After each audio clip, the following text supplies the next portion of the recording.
Bom, gente, tudo bem? Sou o Davi, estou aqui com o Luca. A gente vai fazer esse momento de louvor aqui com vocês hoje. Como vocês devem estar sabendo, a gente está passando por um momento crítico novamente. Aliás, ainda pior que a gente já tinha passado no nosso país no geral com a Covid. Então, algumas coisas a gente acabou voltando, que no caso, fazer as coisas de casa, a gente achou mais seguro. Não ser mais presencialmente como estava sendo feito. Então, mais uma vez a gente está aqui para pedir que você ouve com a gente aí de casa, pedir para você participar e fazer essa comunhão com a gente, mesmo que através de lives, através desse meio que a gente tem digital de adorar a Deus, mas que você não perca a essência da adoração, que é adoração a Deus. Então, que esse momento sirva realmente para você se abrir com Ele, para você se derramar na presença dEle, que você cante, que você se alegre na presença dEle, que se você estiver passando por um momento difícil, que você encontre conforto, encontre paz nele. Então, que esse momento sirva de reforço para que Deus se faça presente na sua vida aqui nessa noite. Então, obrigado mais uma vez por receber a gente aqui na casa de vocês e espero que vocês curtam aí junto com a gente esse momento.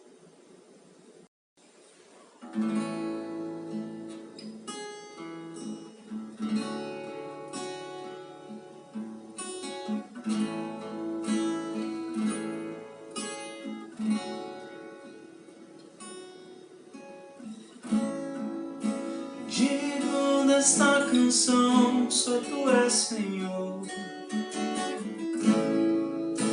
Digno do meu louvor, só Tu és Senhor. Digno da minha vida, Tu és Senhor. Ó, eu sou Teu. Diga nome que é sobre todos. Sobre todos é o Teu Jesus, fonte da salvação, só Tu és Jesus. Digno da minha vida, Tu és Jesus. Ó, eu sou Teu, ó, eu sou Teu. Declare santo. Santo, és incomparável, és inigualável.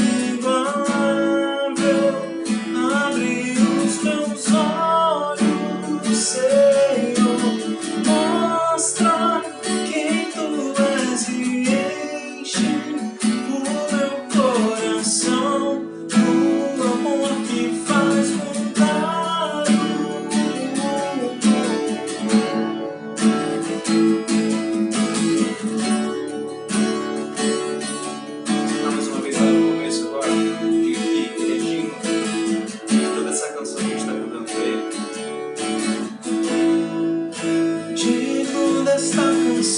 Só Tu és Senhor. Digno do meu louvor, só Tu és Senhor. Digno da minha vida, Tu és Senhor. Ó, eu sou Teu. Nome que é sobre todos. Nome que é sobre todos é o Teu Jesus, fonte da salvação, só Tu és Jesus. Digno da minha vida, Tu és Jesus. Ó, eu sou Teu, ó, eu sou Teu. Santo, és incomparável, és inigualável. Abre os meus olhos,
Senhor, mostra que tu és e enche o meu coração.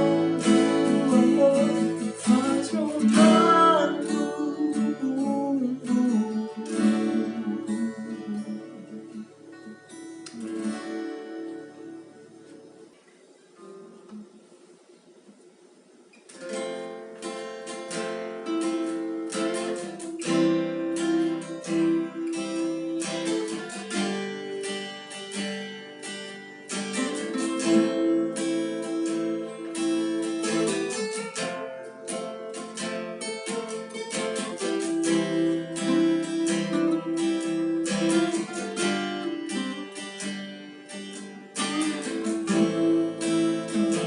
Estás aqui, movendo entre nós.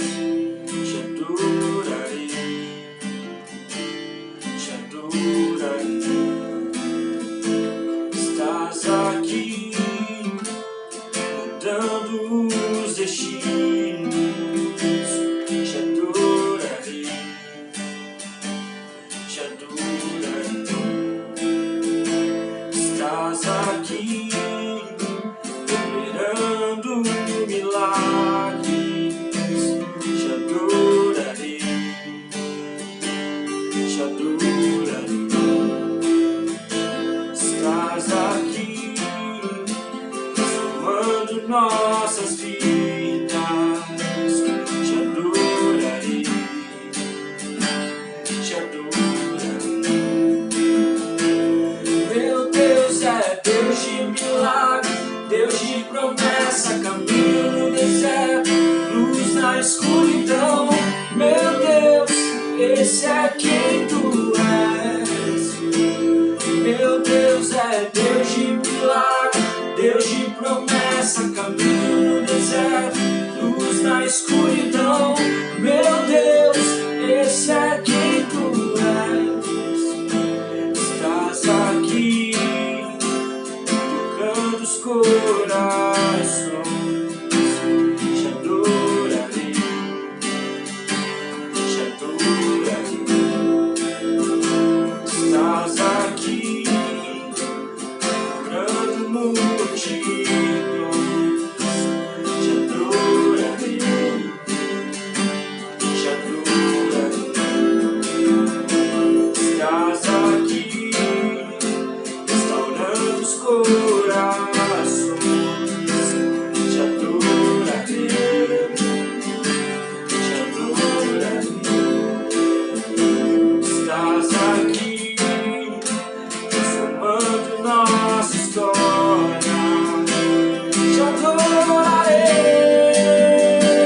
te adorarei. Meu Deus é Deus de milagre, Deus de promessa, caminho no deserto, luz na escuridão. Meu Deus, esse é quem tu és. Meu Deus é Deus de milagre, Deus de promessa, caminho no deserto, luz na escuridão. Meu Deus, este é quem tu és.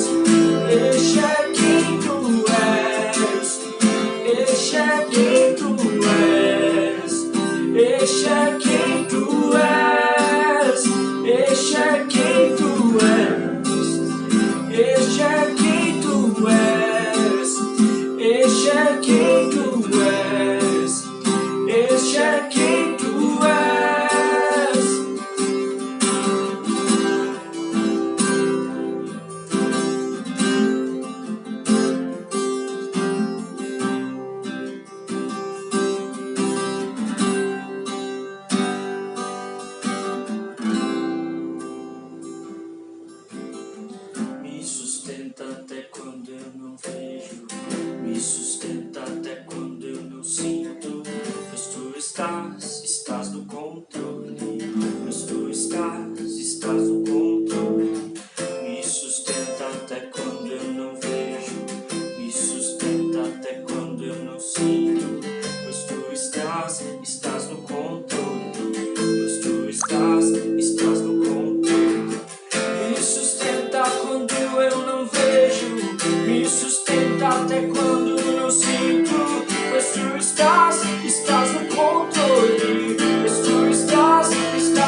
nuvens sem você.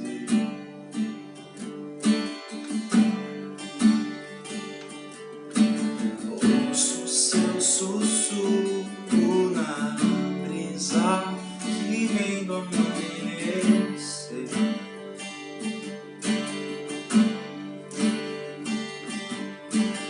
Na dança do mar, ouço a sua voz ecoar,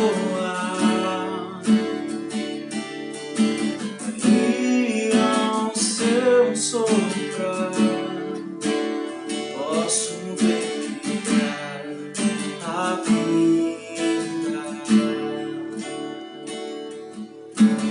Eu te vejo em tudo, na formação das nuvens sem você.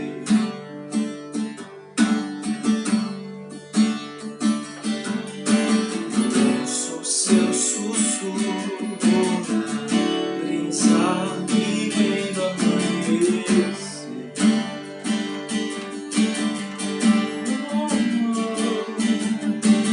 Na dança do mar, ouço a sua voz ecoar, e ao seu soprar posso ver brilhar a vida. Aleluia,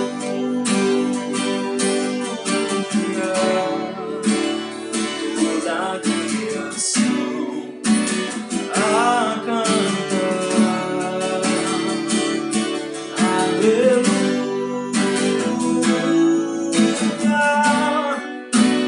toda a criação te louva.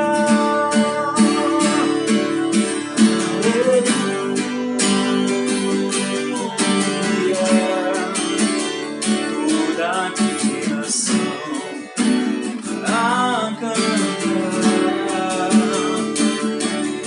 Aleluia,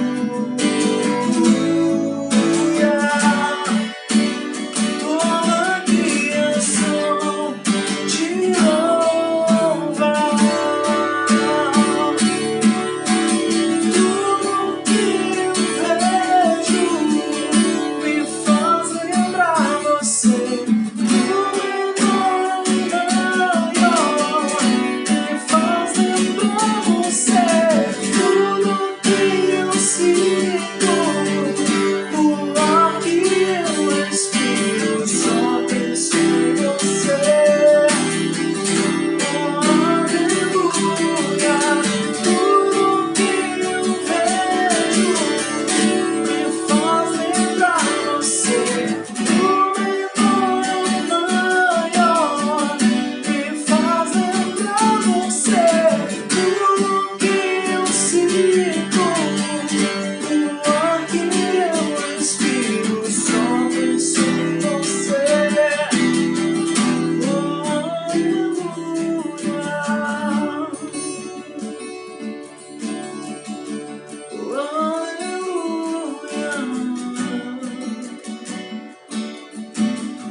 Toda a criação a cantar. Aleluia,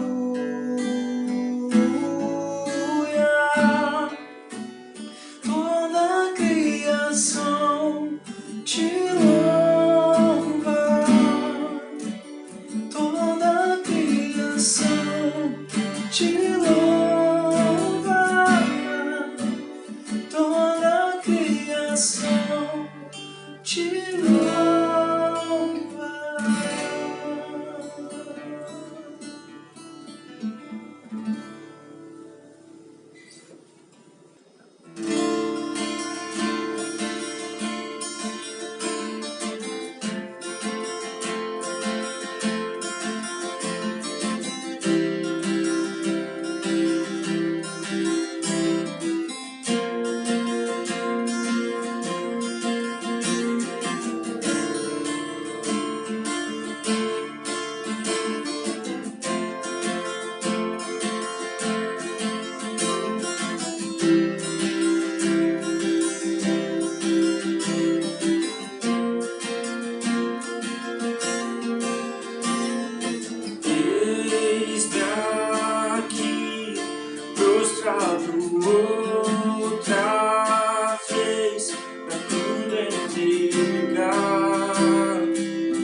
eu me rendo.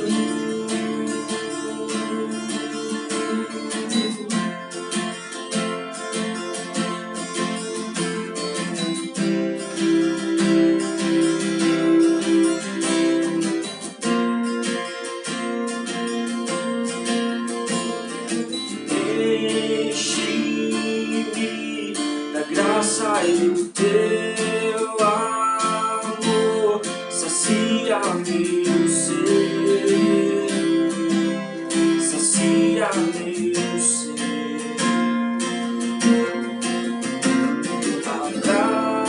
Abraça-me, ouve o meu clamor, fala pra mim, fala pra mim. Eu me rendo, eu me rendo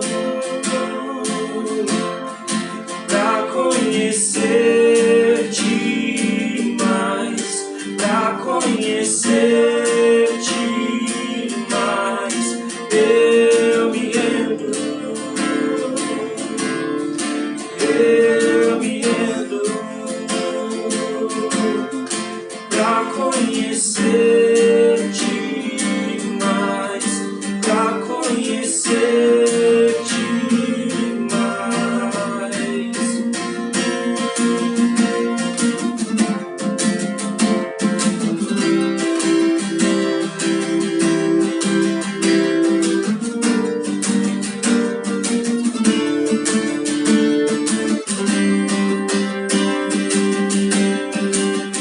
Vento de poder que sopra em meu viver, faz teu querer, faz teu querer em mim, como um vendaval sobrenatural. Faz teu querer, faz teu querer em mim. Vento de poder sopra em meu viver, faz teu querer, faz teu querer em mim, como um vendaval sobrenatural.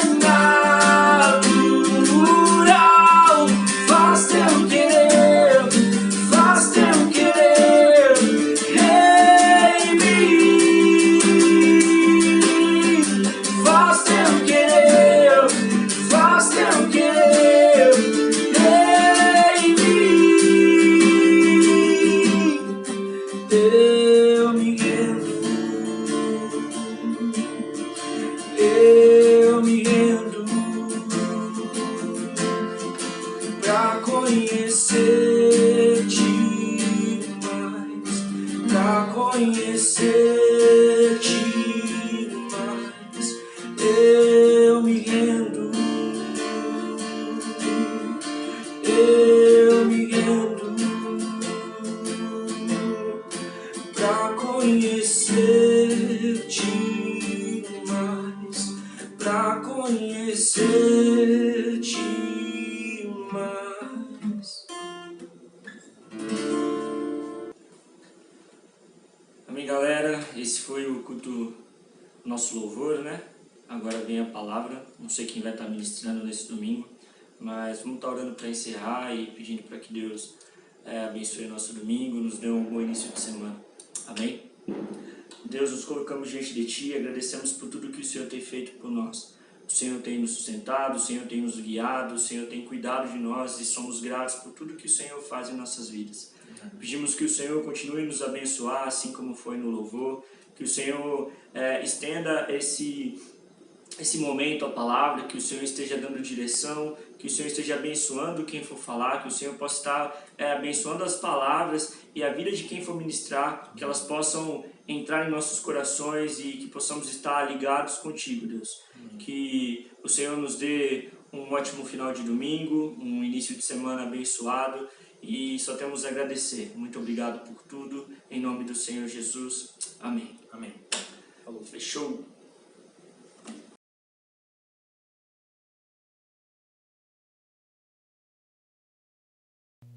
Abra sua Bíblia ou ligue seu telefone no aplicativo da Bíblia, no livro do profeta Ageu, no capítulo 2.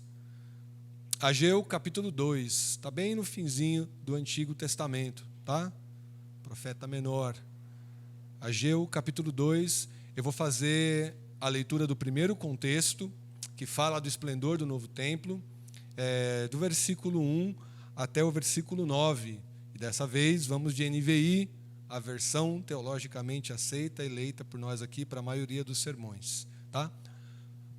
Livro do profeta Ageu, no capítulo 2, a partir do versículo 1, diz assim: No 21º dia do 7º mês, veio a palavra do Senhor por meio do profeta Ageu. Pergunte o seguinte ao governador de Judá, Zorobabel, filho de Seatiel, o sumo sacerdote Josué, filho de Josadaque, e ao restante do povo: quem de vocês viu esse templo em seu primeiro esplendor? Comparado a ele, não é como nada que vocês veem agora? Coragem, Zorobabel, declara o Senhor. Coragem, sumo sacerdote Josué, filho de Josadaque. Coragem, ao trabalho, ao povo da terra, declara o Senhor, porque eu estou com vocês, declara o Senhor dos exércitos. Essa é a aliança que fiz com vocês quando vocês saíram do Egito. Meu espírito está entre vocês, não tenham medo.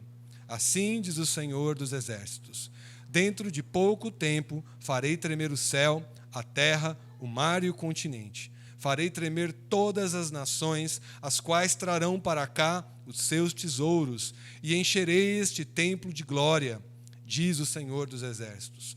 Tanto a prata quanto o ouro me pertencem, declara o Senhor dos exércitos. A glória deste novo templo será maior do que a do antigo, diz o Senhor dos exércitos. E nesse lugar estabelecerei a paz, declara o Senhor dos exércitos. É uma passagem que está dentro de 2 dos sermões que a gente fez ultimamente. A gente tem explorado um pouco esse cenário dos profetas menores do final do Antigo Testamento. E essa é uma mensagem, na verdade, baseada num sermão muito lindo, muito maravilhoso, que foi ministrado na Inglaterra no dia 5 de setembro de 1886. É um sermão, então, velho pra caramba. Adivinha? Charles Spurgeon era o reverendo daquela noite na igreja, e ele escreveu um sermão que, ao contrário do meu sermão aqui, tinha um nome: A Habitação do Espírito e a Glória da Igreja. Tá? 5 de setembro de 86. Esse sermão que eu escrevi para vocês não tem nada a ver, olha que diferente do Spurgeon, né? O do Spurgeon é A Habitação do Espírito e a Glória da Igreja, e o meu é O Monte do Desânimo. Super legal, né? Escrevi para vocês O Monte do Desânimo. Bom, mas eu queria ler, antes de começar, antes de fazer um comentário sobre esse trecho, como ele é usado erradamente, eu queria ler trechos do sermão original de Spurgeon, lá na Inglaterra, 5 de setembro de 1886. Olha o que Spurgeon prega para a igreja. Satanás está sempre fazendo o máximo para impedir a obra de Deus. Ele impediu esses judeus de construir o templo. E hoje ele se esforça para impedir o povo de Deus de pregar o evangelho. Um templo espiritual precisa ser construído para o Altíssimo. E se por algum meio o maligno puder prolongar a sua rebelião, ele não se apegará a nada. Se ele puder nos tirar a fé e a coragem para a glória de Deus, ele com certeza trabalhará para isso. Ele é astuto e sabe como mudar o seu argumento sem perder o seu propósito. Pouco se importa com o seu trabalho, desde que possa ferir a causa de Deus. E ainda Spurgeon continua: o único desígnio de Satanás é ferir a causa de Deus, e para fazer o seu trabalho infernal, ele tem muitas armas em seu arsenal. ele pode, em um momento, usar a ganância, em outro momento, usar a raiva ou a malícia, a acusação falsa, ou ainda, em outro momento, usar a luxúria, desejos malignos ou a tentação de vingança. Mas de todas as suas armas, nenhuma é mais afiada do que a chamada desânimo. Se ele pudesse fazer com que os santos de Deus se desanimassem, então a sua batalha já estaria vencida. Bom, a primeira análise mais popular, mais contemporânea desse trecho, é que é um trecho que é comumente usado pela teologia da prosperidade para vender bênçãos celestiais e algumas exclusividades do povo de Deus. É quando ele diz que Deus é o dono do ouro e da prata, que se prega um evangelho de bem material. Quer dizer, a pobreza denota que você tem alguma coisa errada. Olha que deturpação completa, né? Não é nem uma subversão, é uma deturpação, é uma maneira herética de ver. Deus promete riquezas materiais. Isso não tem sustentação bíblica, mas esse texto é muito usado para isso. A outra coisa é usado como a glória da segunda casa é maior do que a primeira. É bíblico, é verdade, é profético, mas não é colocado para que você se coloque acima de ninguém.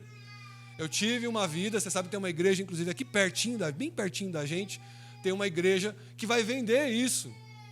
A vida que você teve antes é uma outra vida. Essa é uma vida gloriosa, cheia de prata e ouro. E, gente, quem dera Deus mude o nosso caráter, Deus nos construa uma teologia sadia que nos faça destacar nas nossas áreas de trabalho e, como fruto do nosso esforço, a gente receber algo dele.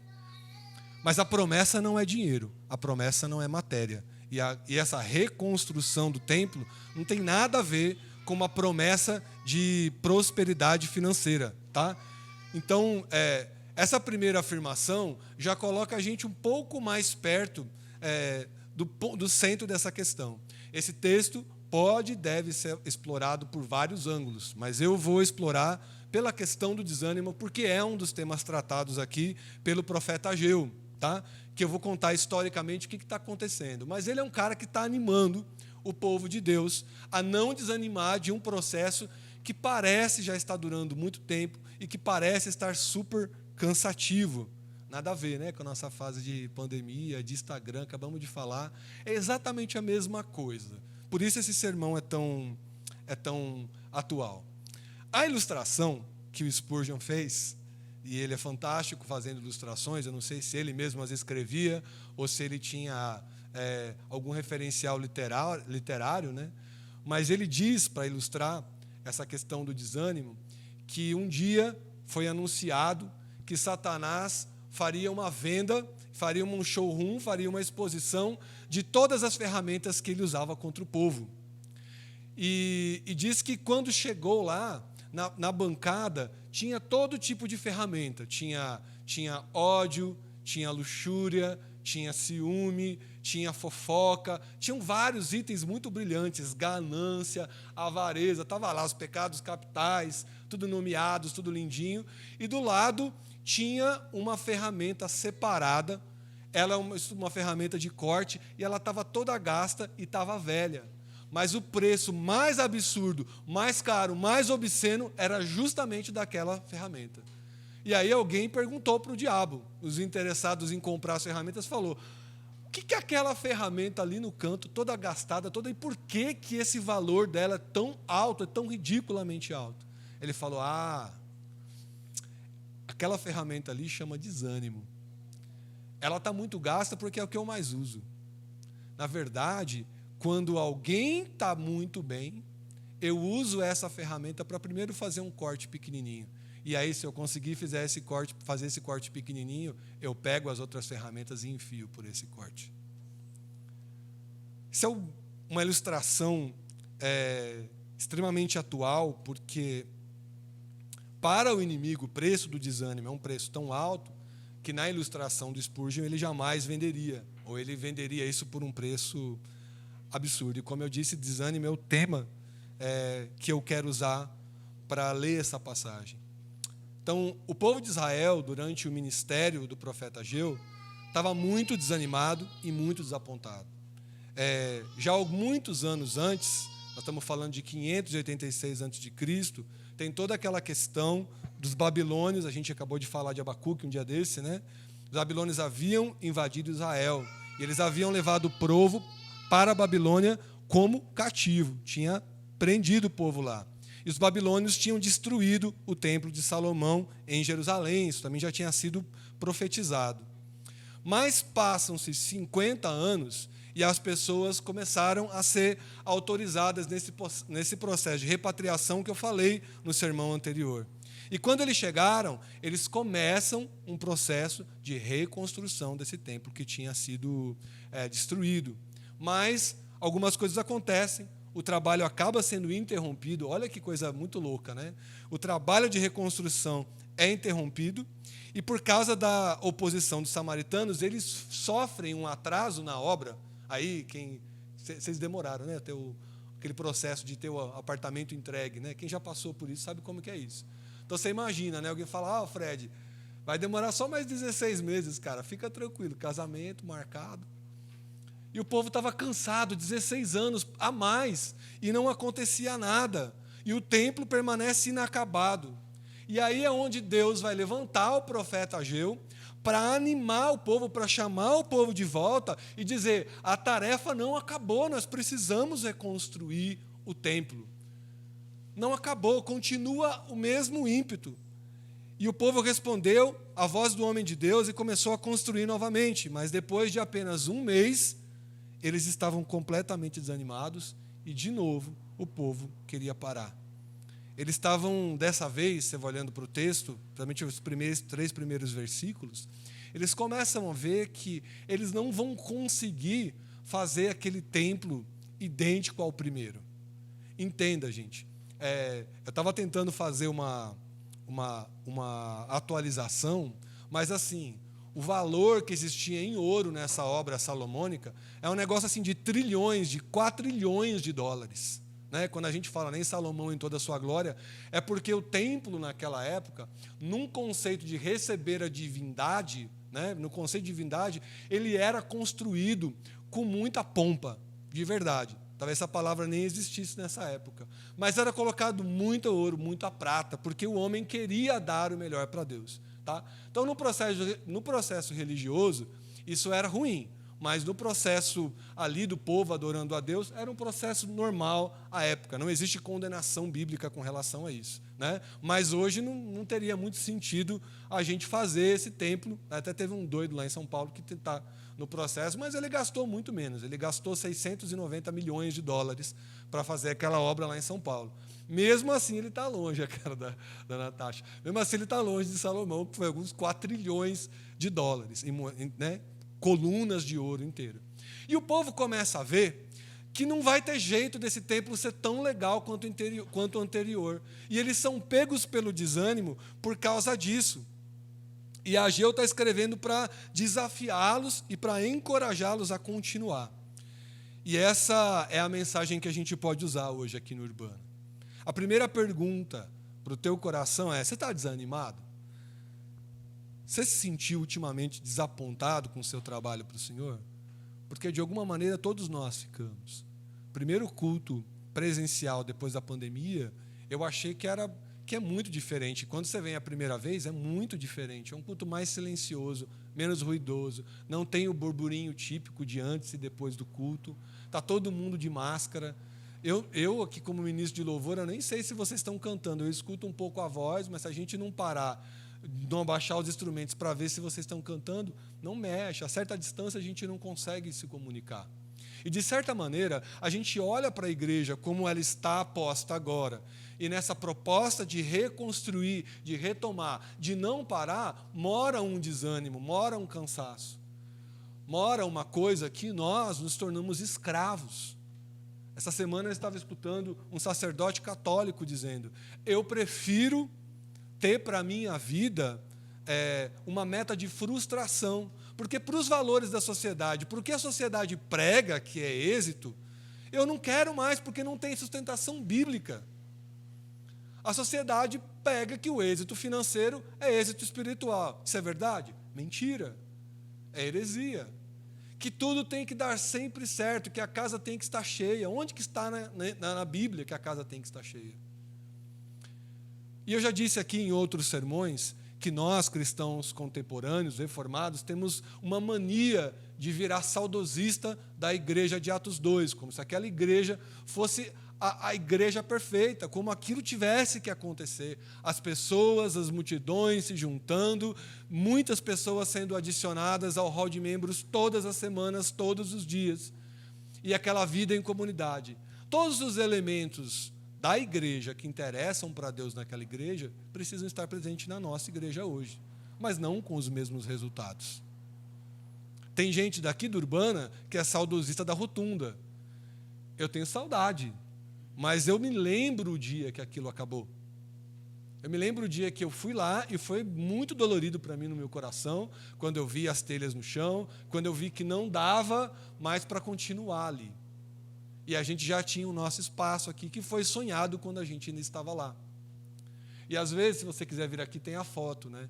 A gente sente muita saudade. E você vai ouvir, de verdade, se você procurar os membros fundadores, eles vão falar assim, aquilo que era o movimento do Urbana mesmo, porque a gente estava ali, e a gente abraçava, e a gente fazia, e a gente olhava para o caos urbano, e metia o pé mesmo nas políticas deturpadas da sociedade, ali mesmo que era a raiz. É a raiz, gente, só que a plantinha precisava crescer. E esses momentos de desânimo, eles são para nós como uma montanha incrivelmente alta e intransponível.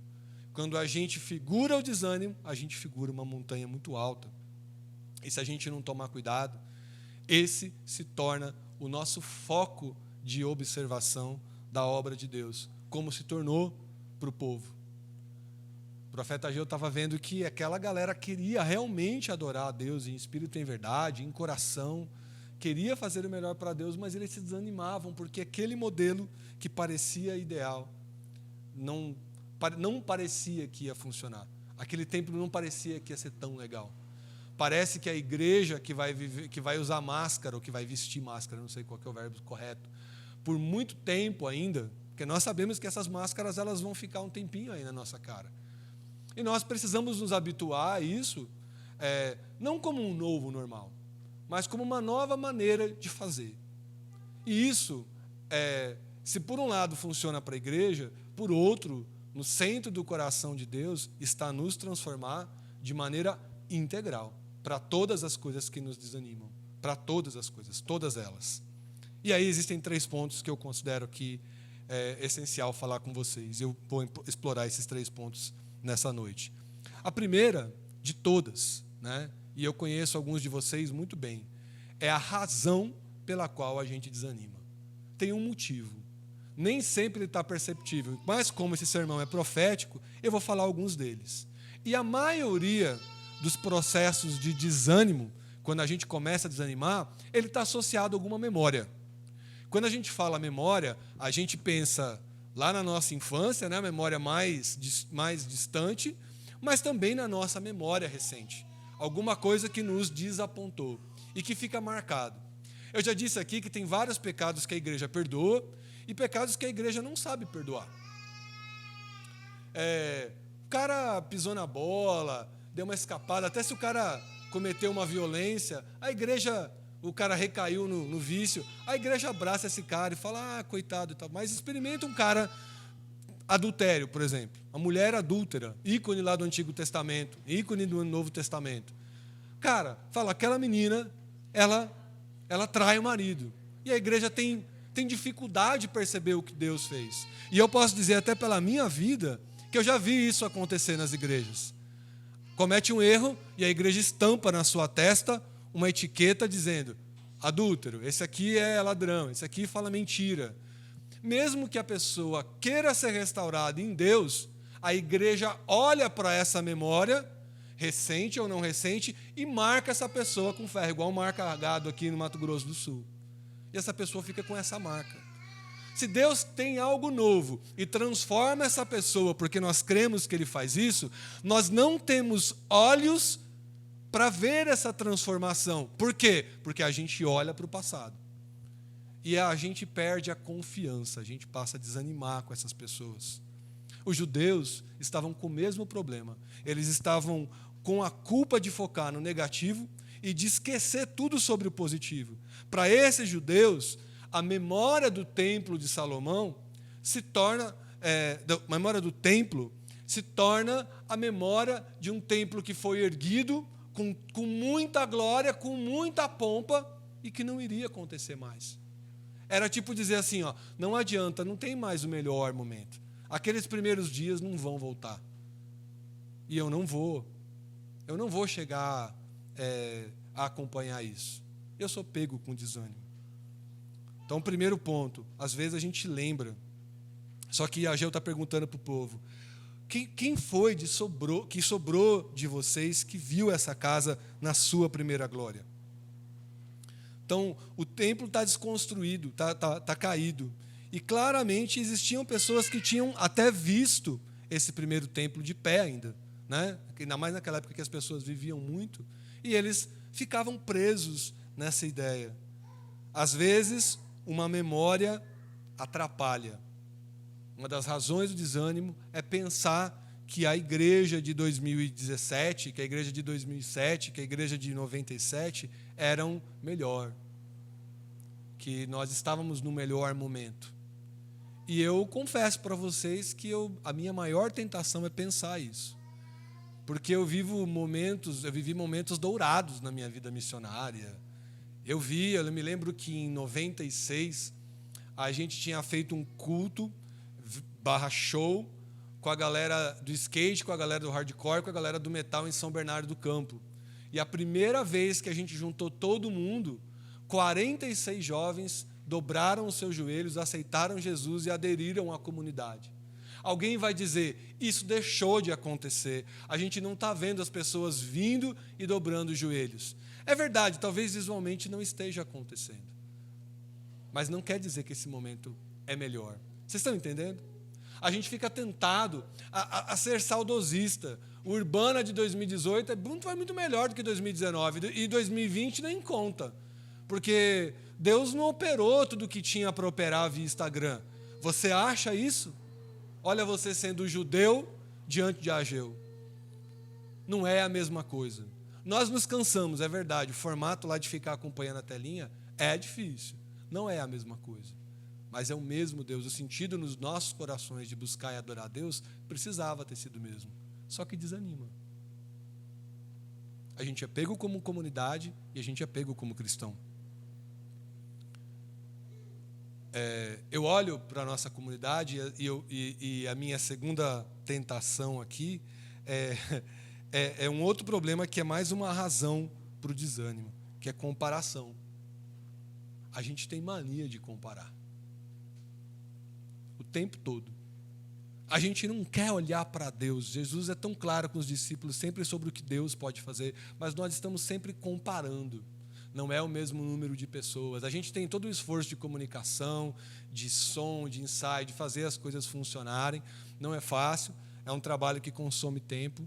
E talvez eu pense assim, poxa, a gente veio, gravou, editou, o Oberdan lá em Minas Gerais fez uma edição, publicou no YouTube, e nós temos aqui, 15 pessoas presencial, então quer dizer que todas as outras 40 que são membros do Urbana estão assistindo o culto no YouTube. Elas estão? Não estão. Talvez tenha 4 ou 5 lá. E a minha tentação, a sua tentação, é olhar e falar assim, não está bem. Há 2 semanas atrás, um membro dessa comunidade entrou e ele falou assim, o que aconteceu com as pessoas da comunidade de fé? O que aconteceu com o Urbana? Tem muita gente que era muito presente, que era muito... O que mudou? E eu pergunto para vocês, diante de Deus, o que mudou no coração do Senhor? O que mudou na sua relação com Deus? Porque é o agora que é a resposta. Nunca é a comparação. No coração de Deus, a resposta nunca é o passado. E a gente fica agarrado com o passado. Spurgeon, naquela noite, pregou, já lá atrás, uma psicologia bem moderna. Ele dizia, as pessoas ficam presas em um erro que elas cometeram. As pessoas ficam presas numa ideia que elas tiveram. As pessoas ficam presas num conceito que talvez para Jesus já seja ultrapassado. só que é o mesmo Deus. A gente cai nessa armadilha. A gente não quer soltar o passado. A gente não quer se perdoar. A gente não quer se liberar. Existe essa expressão no inglês que é let it go, né? Não é a let it go da Frozen, né? Mas quando alguém está sofrendo muito porque acabou um relacionamento, ou que porque perdeu alguém na família, fica aquele pesar, né? A minha vida não vai ser a mesma sem a minha esposa, a minha vida não vai ser a mesma sem a minha filha, a minha vida não vai ser o mesmo sem essa comunidade de fé, a minha vida não vai ser a mesma com este ou aquele artifício, com este ou com aquela situação. E existe essa expressão no bom inglês que é: você precisa deixar ir para que o novo de Deus entre.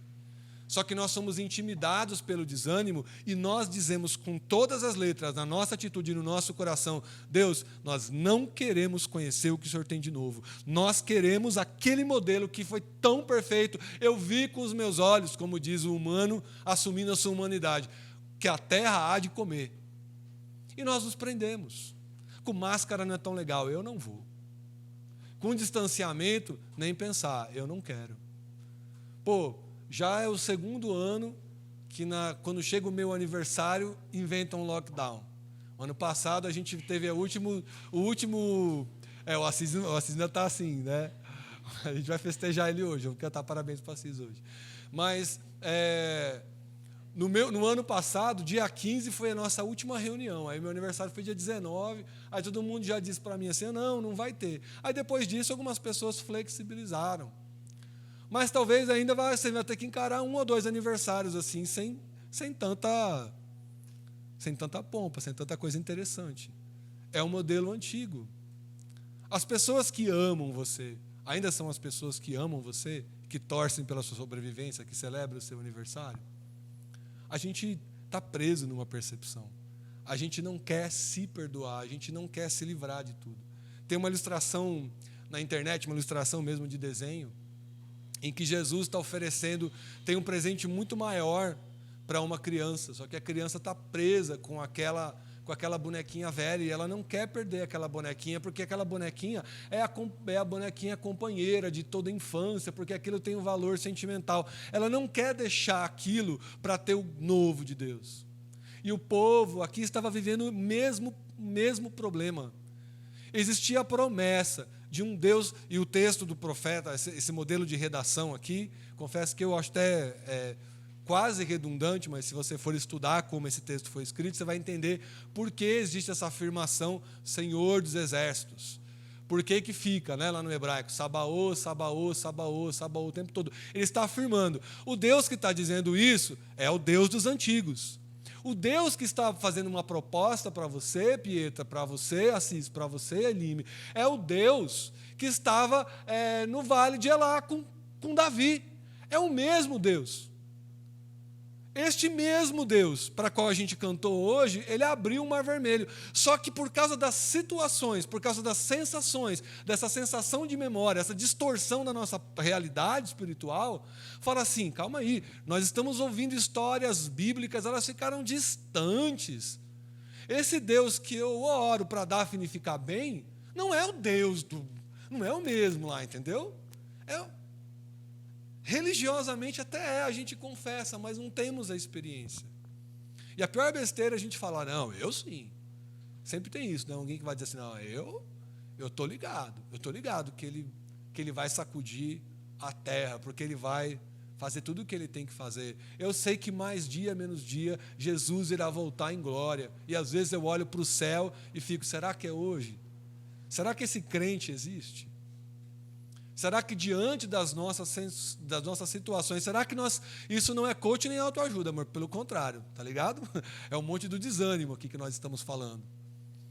Mas é embaçado quando você tem um mínimo de estabilidade e essa estabilidade é suficiente para você dizer, eu prefiro isso do que ter algo completamente novo de Deus. E a gente, além de desânimo, uma das coisas que o desânimo promove no humano é a preguiça. Putz, que preguiça, hein, cara? Começar tudo de novo, pintar de novo essas paredes instalar tudo de novo, formar banda tudo de novo, formar equipe tudo de novo, perguntar quem está junto, quem quer servir, fazer relatório. Natasha vai formar a equipe de limpeza de novo.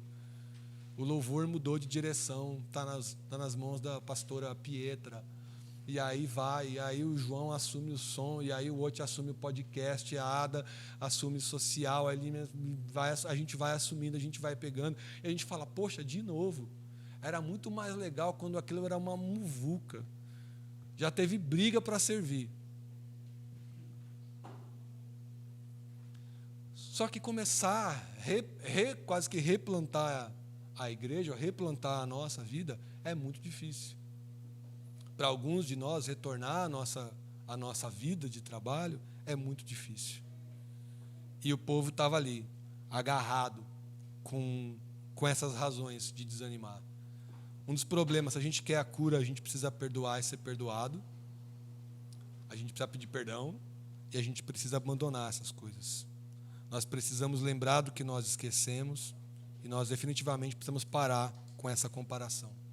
E não é só a igreja que a gente compara, tá, gente? A gente compara esposa, marido, a gente compara filho, a gente compara a maneira como as coisas costumavam ser, a gente compara o que a gente tinha com o que a gente não tem, ou o que a gente tem na época que a gente não tinha. A gente compara, faz essa sobreposição de memória que eu explorei bastante aqui. E no final, a gente acaba achando que tudo era melhor. Tudo era melhor. Só que Deus está vivo e a maneira dele fazer sempre irá mudar. Todo dia. Nós precisamos entender este Deus que vive em novidade, como ele tem um outro jeito de fazer. E uma pregação que a gente fez ainda lá na rotunda, né, Nathaniel, falou, nós queremos colocar Deus numa caixinha. Quando a gente diz que ele é o cordeiro e o leão, né, nas Crônicas de Nárnia tem aquele trecho belíssimo, que a Susan chega perto, Susan, né, é o nome da menina? Chega perto do Aslan, né, e ele está lá, e ela pergunta e fala assim, você vai me comer? E ele fala assim, eu não sei.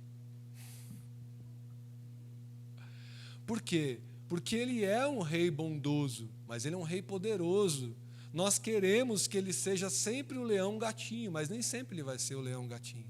A gente tem mania de interpretar Deus de maneira religiosa e ele não é religião. Ele não cabe do jeito que a gente imagina. Ele não cabe. Ele não cabe. Você quer colocar Deus numa caixinha, velho. Você quer colocar a igreja num formato. E não é assim. Não é assim que vai acontecer. E as pessoas daquela época continuavam. Ah, mas o primeiro templo, hein? Aquilo que era templo. E eles estavam desanimando porque cada vez ficava mais sedimentada na cabeça deles a ideia que não ia rolar mais, que não ia ser mais a mesma coisa. E nessa análise, a verdade espiritual é que é difícil a gente deixar o passado para trás, mas a gente nunca vai conseguir avançar se a gente não quiser abraçar um novo novo. Eu estou falando do novo normal, gente? Eu nem sei, eu nem parei para degustar, para digerir essa nova expressão. Mas eu sei que muitas coisas não serão como elas são na nossa vida. Mas isso não é só sobre a pandemia, não é só sobre o novo tempo para a nossa vida como comunidade de fé. É sobre a nossa vida mesmo, sobre a nossa percepção. E aí eu queria terminar falando para vocês alguns aspectos que são fundamentais para a cura. Na verdade, o primeiro eu já falei, deixar ir. Alguns tempos na sua vida já foram, acabou.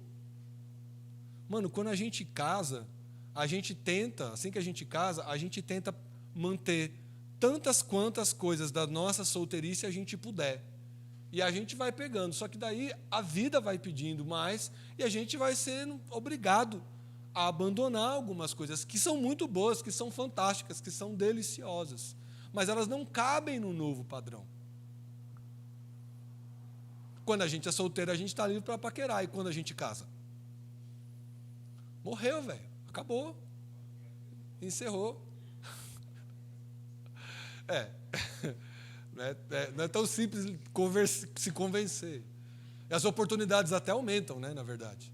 A gente sabe disso, né? Está lá, Crente que sofre, que espera, que não sei o quê, tá com uma aliança no dedo, puta, chove, velho. WhatsApp, chove nudes, chove tudo, tá ligado? Mas nós precisamos entender que acabou. Gente, eu não estou pregando sobre Elime hoje, hipótese alguma. Cara, nós precisamos aprender a deixar algumas coisas irem, porque não vão entrar no novo modelo de Deus, de vida. Olha, agora eu vou ter que ter aula por internet, eu vou ter que assistir sala bíblica desse jeito. Chegar esse momento, cara, a necessidade de nós conhecermos a palavra de Deus é a mesmíssima. Talvez, para uma leitura contemporânea, seja ainda mais importante a gente conhecer mais e mais da palavra de Deus, porque as armadilhas aumentaram muito lá fora. E nós temos clamado aqui, dizendo, a igreja nunca foi tão bíblica quanto agora. Eu posso dizer isso. Urbana nunca foi tão bíblico quanto foi agora. Sempre foi bíblico? Sempre foi. Só que houveram doses, argumentos, estilos de mensagem que a gente foi amadurecendo. E eu espero que daqui 6 meses a gente não se pareça com agora. Porque Deus sempre terá um novo. As misericórdias, o jeito de fazer se renovam todos os dias de manhã. Mas nós continuamos, não, é esse jeito aqui, é desse jeito aqui. Não é. Não é. Quanto mais rápido a gente se resolver com isso, melhor. A outra coisa são coisas que o próprio Ageu está dizendo. Vocês precisam olhar para frente. Cara, é muito difícil olhar para frente. Abraçar uma ideia, menor que ela seja. Tem um sermão que eu gravei aqui, chamado Que Virá. Não sei quantos de vocês se lembram desse sermão, né? E que fala justamente isso, que vira o ano e a gente faz um monte de promessa, né?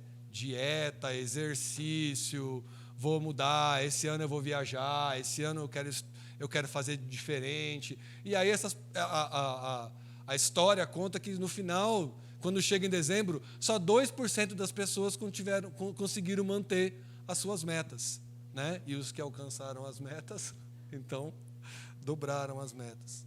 Que é o que a gente faz, eu pelo menos tenho essa mania. Quem me conhece sabe que se eu alcançar a meta, eu dobro a meta na mesma hora. E Deus continuará perguntando, e agora? Como você está sentindo agora? O diagnóstico de Deus, ele é diário. Então nós precisamos olhar para frente. Essa mensagem, ela fala que o povo está ali esperando melhor, e Deus ainda está dizendo, olha, tem um Messias chegando. Tem uma coisa muito melhor. Vocês vão manter a fé porque vocês vão preparar, o Messias está vindo. E aí, na época de João Batista, ele estava anunciando, antes de Jesus começar o seu ministério, eu estou preparando o lugar, vai vir alguém que é incrível. Daí ele veio, morreu na cruz do Calvário, e aqui estamos nós dizendo, ele voltará, prepare, o que você tem para oferecer para ele? Dê o seu melhor para Deus, que você seja achado servindo, que você não seja achado distante de Deus. Mas o povo de agora, para o profeta Ageu, vai dizer assim, não é agora, calma, velho, já passou tanto tempo. Nós já estamos em 2021, essa vinda de Jesus é lá para 3012, velho. Não é agora. E nós precisaríamos ter a crença e o temor e a visão de futuro, olhando para mim e falar assim, mano, esse cara está falando isso, ele não vai conseguir nem acabar o culto. Vai rolar. O que você acha que falta?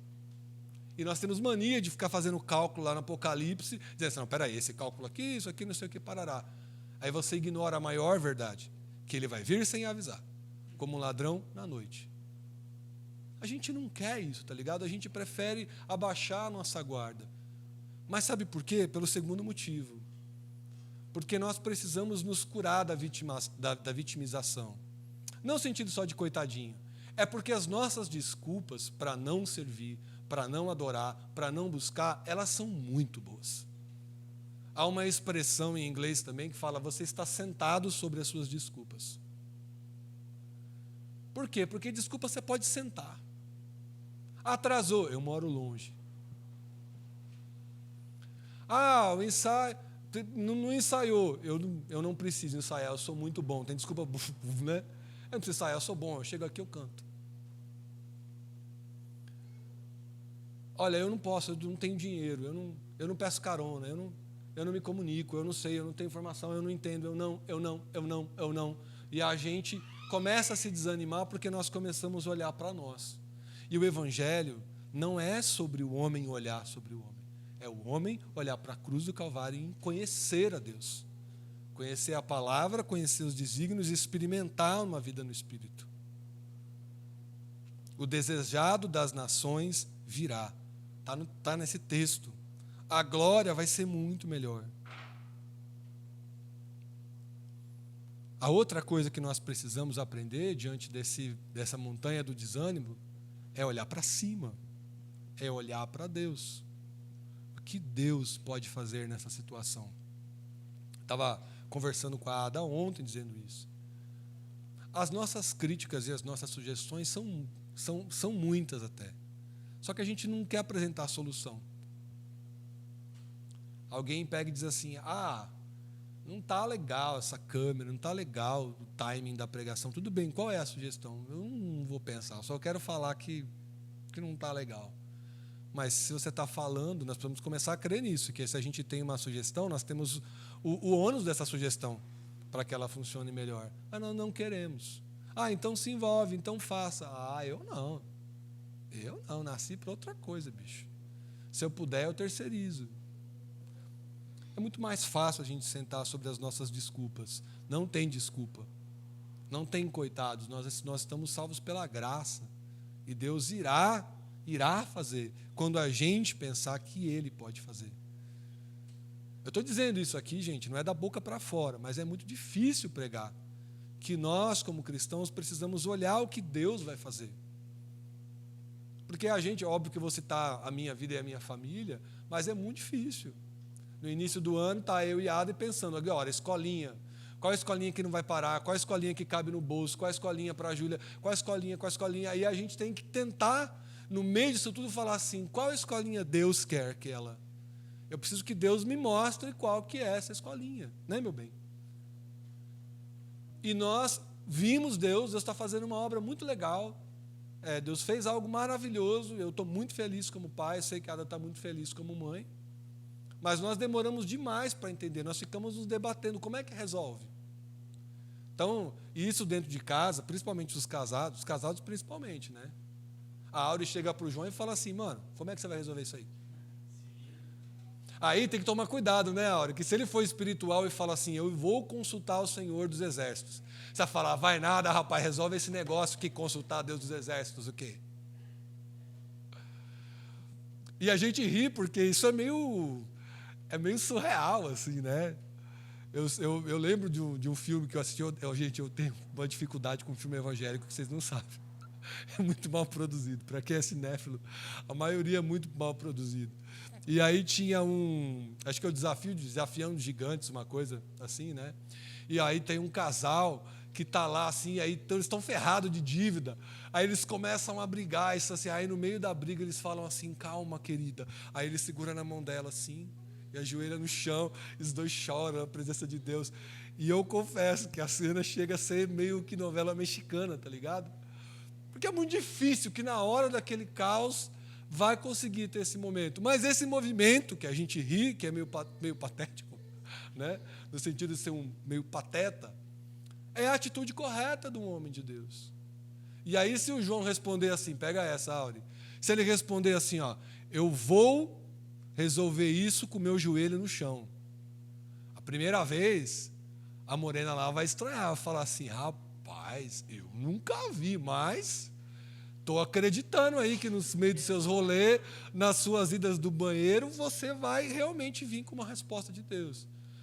Só que por que esse método, ele sempre nos confrontará com o que não funcionou?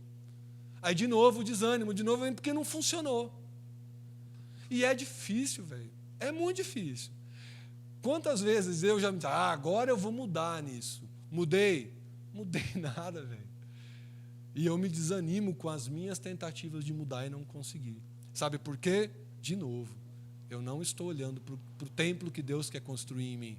Eu estou olhando para o templo que eu vou tentar construir. E eu já me conheço, olha que merda, né? O suficiente para dizer que eu não vai rolar. Eu nem tento. Né, meu bem? A história da dieta, né? Eu falei aqui, eu queria denunciar essa comunidade de fé, porque há 3 semanas atrás eu falei que eu vou voltar a caber nas minhas roupas diante da pandemia. Tá ligado? Você sabe quem que escapou a risada aqui? A Zeli, mano. A Zeli riu e falou assim. Aí eu falo assim, Zeli, vamos pro oxigênio, mulher. Vamos dobrar o joelho aí, porque eu vou. Vocês vão ver, tá ligado? Parece, mas vem um novo Evandro. Eu quero um novo Evandro, que consegue se manter. Apesar de que eu tento ser quanto eu posso. E termina assim. Ele vai abalar tudo que ele quiser abalar. E a posição de Ageu pro povo com relação ao desânimo, a resposta final é: começa a fazer. Comece a trabalhar. Comece hoje. Não tem nada para você pensar. Aí você fala assim, você está pensando que tem um longo processo entre você abandonar as coisas, abandonar a visão, para então respirar e abraçar o novo. Não, o novo é uma parada que você só pega. E eu gosto muito disso. Porque o novo de Deus é algo, ele está mais do que numa prateleira. É grátis, é agora. Você fala assim, eu quero esse novo. Eu vou a partir de agora. Eu não quero nem saber o que não funcionou. Eu quero saber o que... E eu, cara, olha, eu estou pagando com a língua nesse estudo que eu fiz, porque principalmente os coordenadores aí de ministério que vêm falar comigo assim, porque eu estou tentando formar escala, e a galera conversando com todo mundo. Aí eu fico assim, né, Pietra? Vixe. Pessoa vai, projeto novo, abraça, mano. Mas o nosso novo projeto de vida, né, não é ano novo para a gente, mas para a Assis é ano novo. Para a Assis, né, vai virar o reloginho. E aí, cara, é mais uma chance que a gente tem de falar assim, eu morri nos meus 25 anos. Você falou que com 27 anos as pessoas morrem.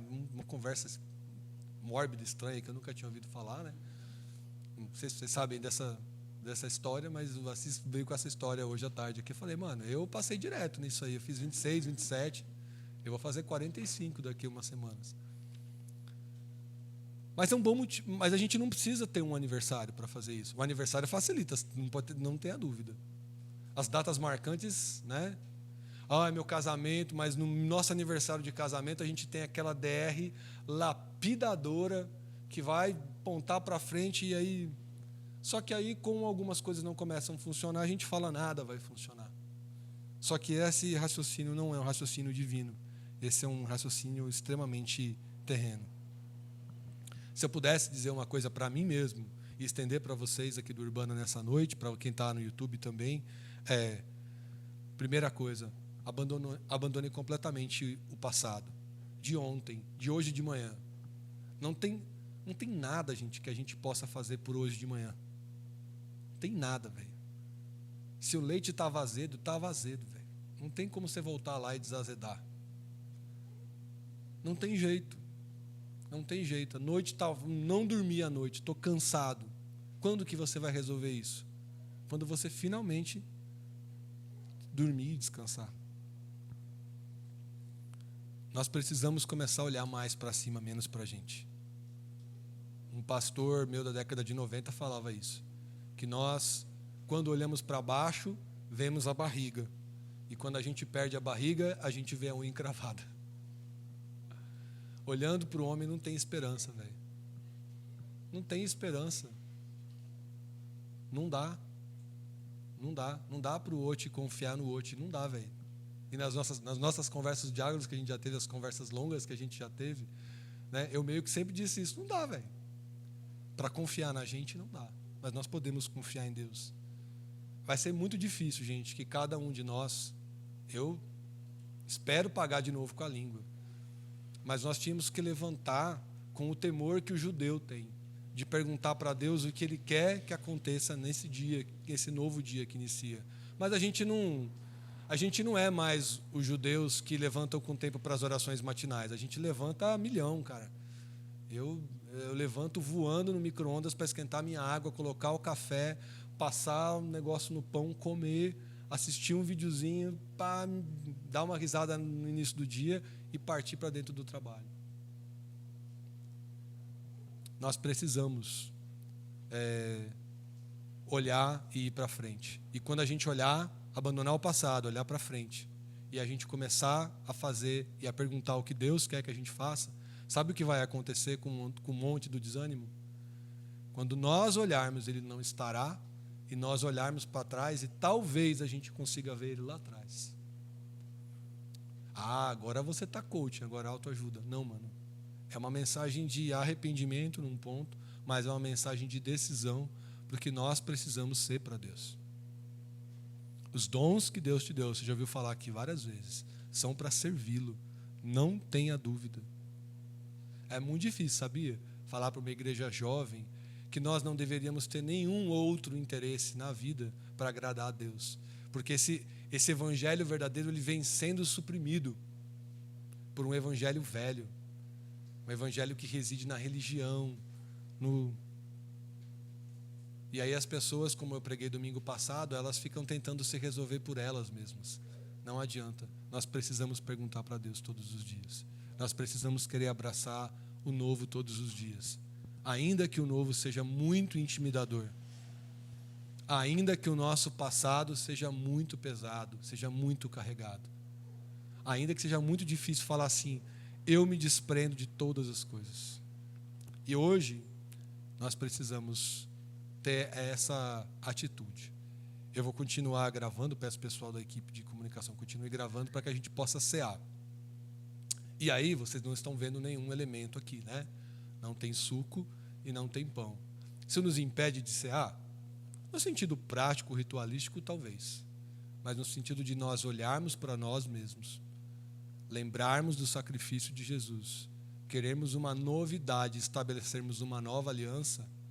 Eu estava pensando e pensando, e eu sei que o suco ajuda, o sabor, né, ativa os sentidos. Eu estava pensando nisso, aí uma hora a gente vai conversar sobre isso. Que os rituais, eles ativam os sentidos, né?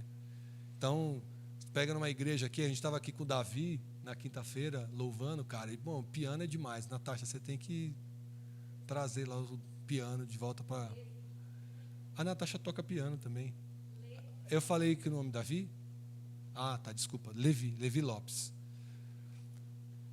E é um instrumento tão maravilhoso, tão celestial, né? Aí a gente vai orar, a gente começa a tocar um piano, aí a gente clama, porque o piano está ali. Surpresa, nem sempre o piano estará. E agora sim, né? Nós temos leis para dizer que a gente não deve se alimentar juntos aqui e tudo mais. E a gente ainda vai continuar na tentativa de encontrar um meio aí de fazer funcionar melhor. Mas eu queria que, sem música, você inclinasse a sua cabeça onde você está agora e você pensasse no que Deus quer fazer. Se você pensasse, olhe para o Senhor, fala o que o Senhor quer fazer. Ou se você quiser olhar e dar um adeus para algumas questões assim que tipo não cabem mais. Porque o seu passado não te cabe mais. O seu pecado não te cabe mais. Jesus morreu na cruz do Calvário, nós estamos remidos e nós precisamos beber desse sangue, nós precisamos provar desse corpo na nossa vida. Seria muito melhor com um pão, seria muito melhor com um vinho. Sempre parecerá que essa é a maneira certa de fazer. Mas o que Deus espera de nós, nos cultos de ceia, é um coração quebrantado. É um desejo de transformação. É uma alma que confessa e que diz para si, Ele fará novo todas as coisas. Ele abalará todas as coisas. Já eu estava dizendo isso. Mesmo que a gente vai construir um templo aqui, sabendo que esse templo vai ser derrubado, que não vai sobrar nada. Deus, nós queremos buscar a Tua presença, buscar a Tua face, Senhor, numa ceia de mãos físicas vazias, de boca física vazia. Mas nós aqui estamos nos lembrando do teu sacrifício na cruz do Calvário. Não há ritual que possa fortalecer e não há ausência de ritual que possa diminuir o valor do teu sacrifício, a graça que nós temos em ti e a possibilidade de nós nos dialogarmos livremente através do teu Espírito com o mesmo Deus que abriu o mar para o povo passar, o mesmo Deus que fez um jovem pequenininho derrotar um grande gigante numa batalha, mesmo Deus que falou aos profetas do alto do monte, mesmo Deus que levou homens em carruagens de fogo. Nós estamos aqui nesse momento de Santa Ceia, contritos e examinando a nossa vida, para que ela se pareça com os teus planos, ó Deus. E o que nós te pedimos é que o seu sangue lave a nossa vida e nos purifique, para que a gente possa acreditar no novo, Deus. Que o teu sangue nessa noite nos lave de todo o passado, nos lave do ontem, do hoje de manhã, nos lave de uma hora atrás, Senhor, e nos traga um novo para ti, Senhor. E que o sentido do teu corpo seja nós entendemos que nós participamos, e como Ageu disse para o povo, vocês precisam se envolver, vocês precisam trabalhar. Nós queremos tomar de volta o nosso papel no corpo, de servir, de amar, de se dispor, de evangelizar, de te consultar, de buscar a tua face, de orar, de te cantar, de te louvar, Senhor. Nós queremos ser o teu corpo, Senhor. Nós queremos estar unidos a ti, ó Pai.